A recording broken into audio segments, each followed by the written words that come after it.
Undisputed.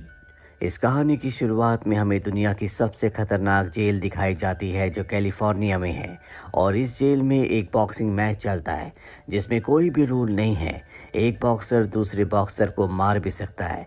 और यहाँ का जो सबसे खतरनाक कैदी बॉक्सर है उसका नाम मोनरो है, जो आज तक कभी कोई फाइट नहीं हारा और आज भी उसी की फाइट चल रही होती है। अभी यहाँ पर एक नया कैदी आता है जिसका नाम जोई है। जोई एक चोर है और उसे उसका साथी यहाँ के बॉक्सिंग मैच के बारे में बताता है। हर बार की तरह इस मैच को भी मोनरो जीत जाता है, जिससे सब खुश होते हैं क्योंकि सब उसी के ऊपर पैसे लगाते हैं। मैच खत्म होने के बाद अनाउंसमेंट की जाती है कि जल्दी यहाँ पर एक नया कैदी आने वाला है जिसका नाम जॉर्ज है, जो कि एक प्रोफेशनल बॉक्सर है जो कभी कोई मैच नहीं हारा और अब उसका मैच मोनरो के साथ होगा। वहीं जॉर्ज को दिखाया जाता है जो दूसरी जेल में होता है और उसे हेलीकॉप्टर से इस जेल में लाया जा रहा होता है। तभी हमें उसकी पास्ट की ज़िंदगी दिखाई जाती है जहां पर वो एक प्रोफेशनल बॉक्सर था जो कभी कोई मैच नहीं हारा था, पर एक लड़की ने उसके ऊपर एलिगेशन लगाया कि उसने उसके साथ ज़बरदस्ती की। हालांकि उसने इस जुर्म को कभी एक्सेप्ट नहीं किया, पर ना तो वो और ना ही उसके वकील उसे बेगुनाह साबित कर पाए और अब उसे दुनिया की सबसे खतरनाक जेल में लाया जा रहा है। मोनरो देखता है कि जॉर्ज को हेलीकॉप्टर से लाया गया है, जो कि बहुत बड़ी बात होती है क्योंकि यहाँ पर हमेशा कैदियों को बस से लाया जाता है। वो समझ जाता है या तो उसकी पहुँच बहुत ऊपर तक है या उसने बहुत पैसे खिलाए हैं। इसके बाद जॉर्ज अपने सेल में आता है जहाँ पर वो अपने सेलमेट को धमकाना शुरू कर देता है।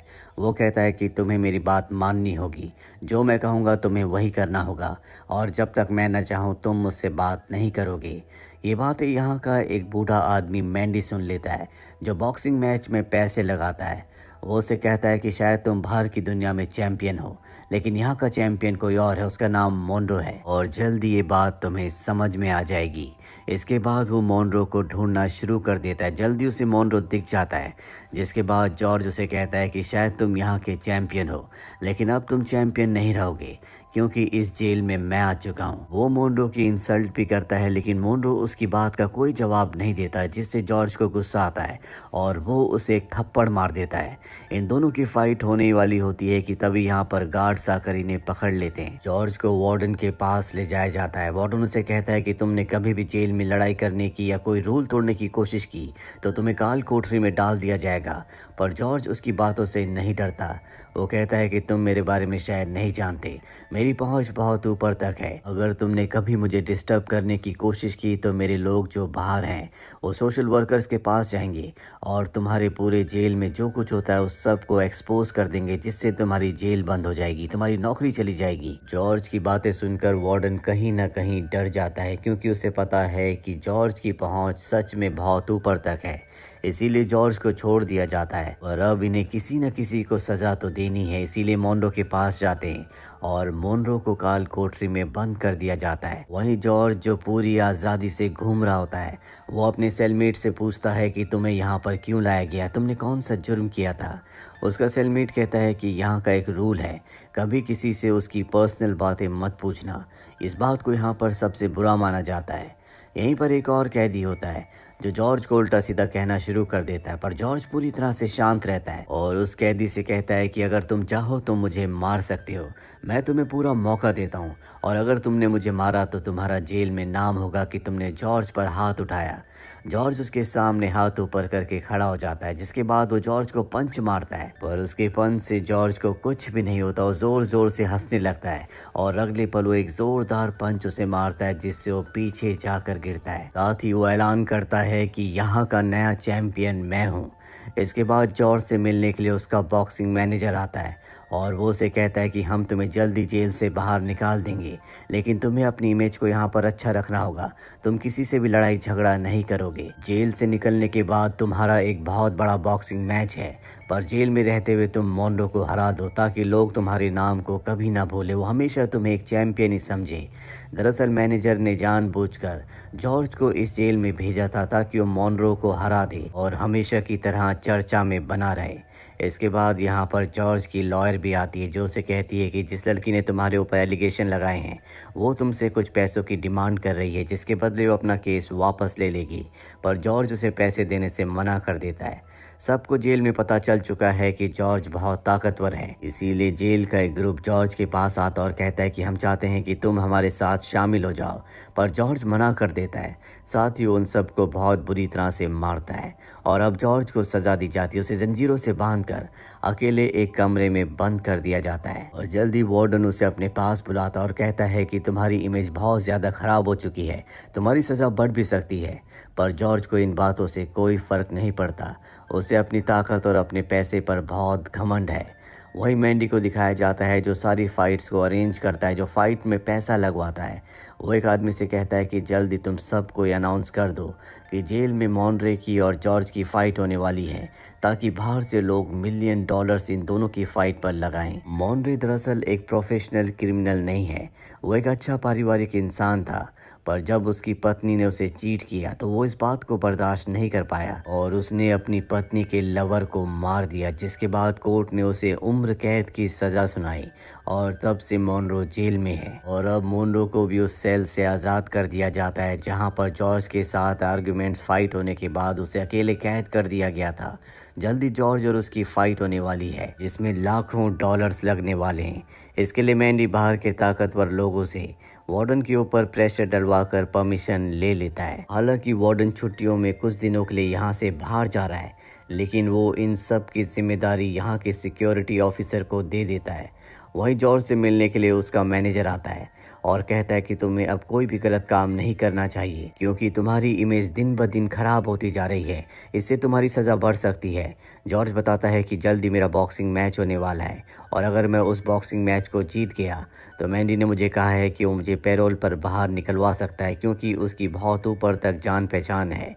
ये सुनकर मैनेजर खुश होता है और साथ ही वो उसे ये भी समझाता है कि मॉनरे को हराना इतना आसान नहीं होगा और अगर तुम इस मैच को हार गए तो तुम्हारी इमेज पहले से भी ज़्यादा खराब हो जाएगी।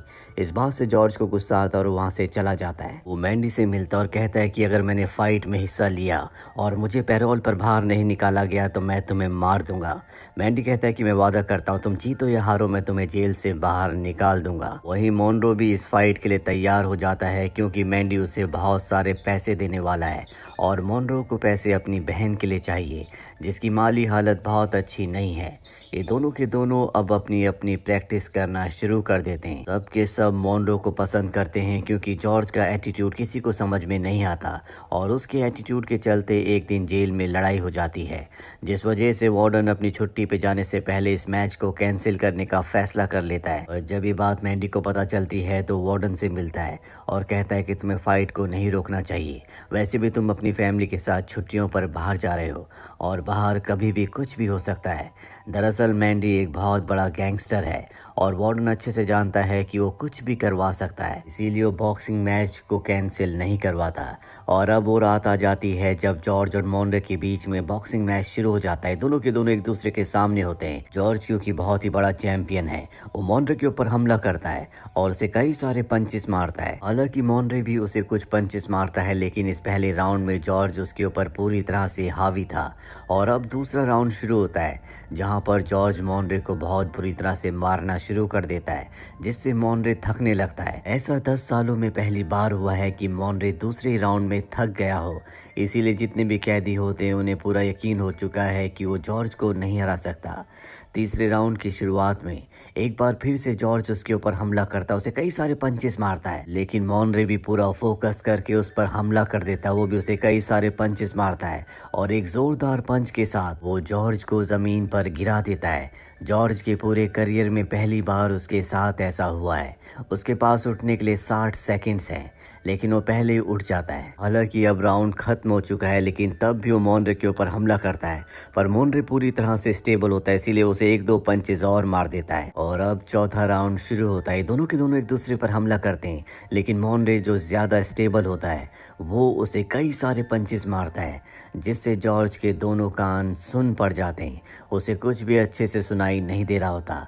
मोनरे उस पर लगातार अटैक करता ही चला जाता है और एक जोरदार पंच के साथ उसे ज़मीन पर गिरा देता है। और अब वो 60 सेकंड में तो क्या, वो 6 मिनट तक भी नहीं उठ सकता। और इस तरह से मोनरे इस फाइट को जीत जाता है। जितने भी लोगों ने इस फाइट में पैसे लगाए होते हैं सब ने जॉर्ज पर लगाए थे, इसीलिए बाहर लोगों का बहुत नुकसान हो जाता है। इस फाइट के 3 हफ्ते बाद हमें बताया जाता है कि मैंडी की मृत्यु हो गई और उसने अपने वादे पूरे किए होते हैं। उसने जॉर्ज को जेल से बाहर निकलवा दिया होता है। साथ ही उसने मॉन्रे की सिस्टर को बहुत सारे पैसे दिए थे, जैसे कि उन दोनों के बीच में डील हुई थी। साथ ही मैंडी ने अपने जेल के असिस्टेंट जोई के लिए अपनी विल में $2 मिलियन छोड़े होते हैं। बाहर जाने के बाद जॉर्ज और उसका जो मैनेजर होता है वो पूरी दुनिया को बताते हैं कि जॉर्ज की कभी भी जेल में किसी से फाइट नहीं हुई, वो सिर्फ एक अफवाह है। वो मॉन्रे नाम के किसी बॉक्सर से कभी नहीं लड़ा। कुछ महीनों के बाद दिखाया जाता है कि जॉर्ज की हैवीवेट वर्ल्ड टाइटलशिप के लिए एक दूसरे बॉक्सर से फाइट है। इन दोनों का फाइट मैच टीवी पर आ रहा होता है, जो जेल में सभी कैदी देख रहे होते हैं। जॉर्ज उस बॉक्सर से फाइट करता है और उसे 12वें राउंड में हराकर वर्ल्ड हैवीवेट चैंपियन बन जाता है। जेल में सभी कैदी जब इस मैच को टीवी पर देख रहे होते हैं तो जॉर्ज पर हंसते हैं, क्योंकि मॉन्रे ने जॉर्ज को चौथे राउंड में ही हरा दिया था। और सब यहाँ पर मॉन्रे का नाम चीयर करना शुरू कर देते हैं। मॉन्रे अपनी सेल में पूरी तरह से शांत बैठा होता है, जैसे उसे इन बातों से कोई फर्क नहीं पड़ता। इस कहानी के नेक्स्ट पार्ट का लिंक नीचे डिस्क्रिप्शन में दिया हुआ है, आप उस पार्ट को भी ज़रूर देखें। उम्मीद करते हैं कि ये कहानी आपको पसंद आई होगी।